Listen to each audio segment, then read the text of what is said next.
बारिश के दिन थे। रोजाना ही तेज बारिश की वजह से शीतल बहुत परेशान थी। अभी अभी छत पर कपड़े डालकर आई थी और बारिश की वजह से सारे कपड़े गीले हो गए। परेशान हो गई हूँ मैं तो इस रोज रोज की बारिश से। बहू, अब मानसून है तो बारिश तो आएगी ही। तुम्हारी पूजा पाठ खत्म हो गई हो तो थोड़ी हेल्प कर दो। संडे के दिन भी तुम कोई काम में मदद नहीं करते हो। बहू, कोई पूजा कर रहा होता है तो उसे बीच में नहीं टोकते हैं। मैं तो तुम्हें भी कहती हूँ कि थोड़ा बहुत पूजा पाठ कर लिया करो, मन को शांति मिलती है और दिमाग भी ठंडा रहता है। सारा दिन चाय की तरह तुम्हारा दिमाग उबलता रहता है। तुम्हें पता है गुस्सा करना शरीर के लिए हानिकारक होता है। सास हूँ, बड़ी हूँ तो समझा रही हूँ। जितनी देर आप मुझे पूजा पाठ करने के लिए कहोगे ना, उतनी देर में तो मैं 10 काम कर लूंगी घर के। और वैसे भी मुझे पूजा पाठ करना बिल्कुल भी पसंद नहीं है माँ जी। ये बात मैंने शादी के समय बोल दी थी कि मुझे शादी के बाद कोई पूजा पाठ करने के लिए ना कहे। मैं भगवान पर बिल्कुल भी विश्वास नहीं करती हूँ। मुझे 1% भी भगवान पर विश्वास नहीं है। पर बहू, कोई वजह तो होगी जिस वजह से तुम भगवान पर विश्वास नहीं करती हो। अरे पूजा पाठ करके क्या मिल जाता है? मेरे पापा ने इतनी पूजा पाठ की, इतने मंदिर गए, पर क्या हुआ? दोनों किडनी खराब हो गई और कम उम्र में मेरे पापा चले गए। मैं तब 12वीं में थी। अपने पापा को मैंने बहुत पूजा पाठ करते देखा, पर क्या भगवान जी मेरे पापा को बचा नहीं सकते थे? क्यों उन्होंने उन्हें अपने पास बुला लिया? बस मैंने तभी सोच लिया था कि मैं कभी भी भगवान की पूजा नहीं करूंगी। तभी पड़ोस में रहने वाले मिश्रा जी आ जाते हैं। साथ में उनकी पत्नी भी थी। अरे मिश्रा जी, मिश्राइन जी, आइए आइए। और आज आप दोनों साथ में? हाँ बहन जी, हम आपके पास बड़े ही पुण्य काम के लिए आए हैं। तभी सतीश भी पूजा करके आ जाता है और नमस्ते अंकल जी। आंटी जी नमस्ते। किस पुण्य की बात हो रही है अंकल जी? वो ऐसा है सतीश बेटा, मोहल्ले की बस यात्रा पर जा रही है तो हमने सोचा कि जब सारे परिवार जा रहे हैं तो तुम्हारा परिवार क्यों रहे। तुम सब भी इतने पूजा पाठी हो तो तुम्हें भी यात्रा पर चलना चाहिए। वाह, ये तो बहुत अच्छी बात है। बेटा तैयारी कर लो, सब साथ में यात्रा कराएंगे। फिर ऐसे मौके बार बार नहीं आते। हाँ जरूर चलेंगे साथ, सब मिलकर यात्रा करेंगे। बहुत अच्छा हुआ जो आप सबने बस यात्रा का प्रोग्राम बना लिया। वैसे तो यात्रा पर जाना होता नहीं है, इसी बहाने यात्रा पर हो आएंगे। वैसे हम लोग जा कहाँ रहे हैं? सरला जी, काशी जाने का प्रोग्राम बन रहा है। काशी नगरी, मुक्ति धाम, शिव की नगरी, अद्भुत अद्भुत। फिर तो मैं जरूर चलूंगी। दुनिया से जाने से पहले एक बार काशी नगरी के दर्शन कराऊं, बस मेरी तो यही इच्छा रही थी। अब आप सब लोग चलोगे तो मेरी इच्छा पूरी हो जाएगी। हाँ चलते हैं काशी नगरी की यात्रा पर। बस परसों सुबह 5 बजे आ जाएगी। हम सबको तैयार होकर मोहल्ले ग्राउंड पर पहुंचना है। ठीक है अंकल जी, हम तैयार रहेंगे। मिश्रा जी और उनकी पत्नी के जाने के बाद शीतल बोली, आप दोनों चले जाओगे तो मैं अकेले क्या करूंगी? माँ भी भैया भाभी के पास दूसरे शहर गई है। मैं अकेले कैसे रहूंगी 2-3 दिन? माँ होती तो मैं वहां चली जाती। अरे तो बहू, तुम भी हमारे साथ चलो ना, इसी बहाने तुम भी काशी नगरी के दर्शन कर लोगी। मैं कहीं नहीं जा रही हूँ। मैंने अभी अभी आपको बताया तो कि मुझे पूजा पाठ में कोई दिलचस्पी नहीं है और मैं भगवान पर विश्वास भी नहीं करती। अरे बहू, ये तो यात्रा है, सारे मोहल्ले वाले जा रहे हैं, हम भी चलेंगे तो अच्छा लगेगा, मन भी बहल जाएगा। हाँ, घूमने के बहाने चल लो। तुम इतना गुस्सा करती हो, हमेशा तनाव में रहती हो। शायद इस यात्रा से तुम्हें थोड़ी शांति मिले। अब घर में अकेली तुम रह नहीं सकती और मेरा बहुत मन है कि मैं माँ को काशी नगरी लेकर जाऊं। तो मैं और माँ तो जरूर जाएंगे, तो तुम भी साथ चल लो। जाने में क्या हर्ज है?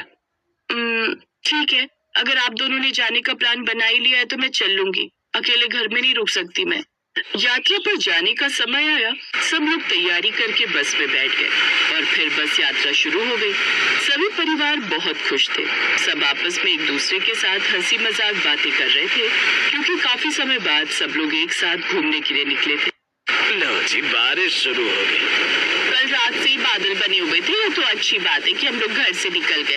बारिश अब शुरू हुई है, वरना घर से निकलने में बड़ी दिक्कत होती। इतनी बारिश में हम लोग घर से निकले, मुझे तो बड़ी घबराहट होती है बारिश में बस का सफर करते हुए। इसमें घबराहट की क्या बात है बहू, बस में ही तो बैठे हैं। कौन सा सड़क पर चल रहे हैं जो हम बारिश में भीगेंगे?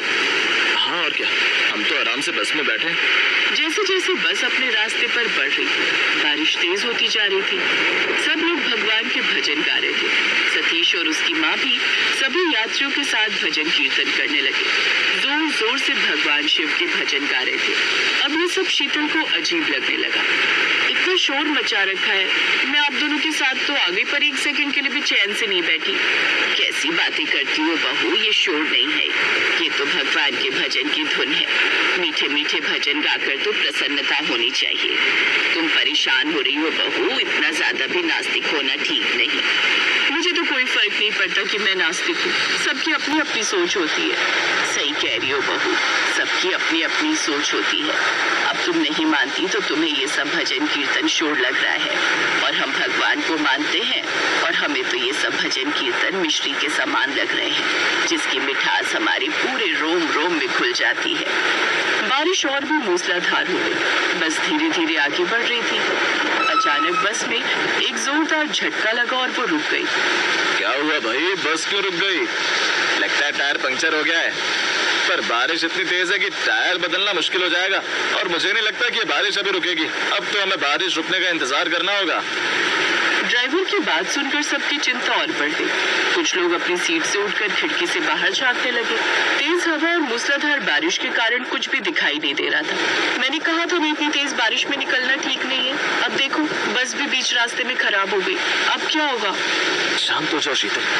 हाँ बहू, भगवान पर भरोसा रखो, सब ठीक हो जाएगा। आप हर बात में भगवान को क्यों ले आती है? जब कुछ होता है तो सब भगवान को याद करते हैं, पर देखो ना, आपके भगवान में क्या कोई शक्ति है जो ये बारिश को रोक दे? ड्राइवर टायर चेंज कर दे, नहीं वो इस समय हमारी मदद नहीं करेंगे। तभी एक बड़ा पेड़ बस से थोड़ी दूरी पर अचानक से गिर जाता है। सब लोग घबरा जाते हैं। अगर जरा सा भी ये पेड़ हमारी बस पर गिरता तो आज बहुत बड़ी दुर्घटना हो जाती। भगवान ने बचा लिया। शीतल ड्राइवर की बातों को सुनती है, वो भी भगवान का ही नाम ले रहा था। अचानक बस में एक सन्नाटा छा जाता है। तभी शीतल को एक चमकदार रोशनी में अपने पापा दिखाई देते हैं। शीतल बेटी, तुम जानती हो ये पेड़ बस से थोड़ी दूरी पर क्यों गिरा? क्योंकि भगवान अपने भक्तों से बहुत प्रेम करते हैं। अगर तुम्हारी बस खराब ना होती तो यहाँ से यात्रियों से गुजरने वाली किसी भी बस पर ये पेड़ गिर सकता था। वो बस तुम्हारी भी हो सकती थी, किंतु प्रभु अपने भक्तों के सारे संकट हर लेते हैं। मैं अपने परिवार की खुशी के लिए पूजा करता था, भगवान ने मुझे वही फल दिया। मेरे जाने के बाद उन्होंने मेरे परिवार को टूटने नहीं दिया, संभाले रखा। बेटी जो जन्मा है उसकी मृत्यु निश्चित है, और यही अटल सत्य है। मेरा समय आ गया था बेटी, इसीलिए मुझे जाना पड़ा था। विधि का यही विधान है जिसे हम बदल नहीं सकते। सबका जाने का समय होता है, जैसा मेरा समय तब था। और फिर शीतल के पिता की आत्मा गायब हो गई। अचानक बारिश रुक गई। बस में से कुछ लोग उतरे। उन्होंने पेड़ को एक किनारे किया और बस फिर से अपनी यात्रा पर निकल पड़ी। इस बार शीतल भी भगवान की भक्ति में डूब गई और उसका नास्तिक मन आस्तिक हो गया। शीतल ने अपनी सास और पति सतीश को सारी बात बताई तो वो भी हैरान रह गए, और उन्होंने भगवान का धन्यवाद किया कि आज उनकी कृपा से उनकी जान भी बच गई, और शीतल के मन में भगवान के लिए आस्था भी जाग गई। शीतल ने सबके साथ मिलकर पूरी श्रद्धा के साथ काशी नगरी में दर्शन किए और आस्था और विश्वास के साथ वापस लौटी।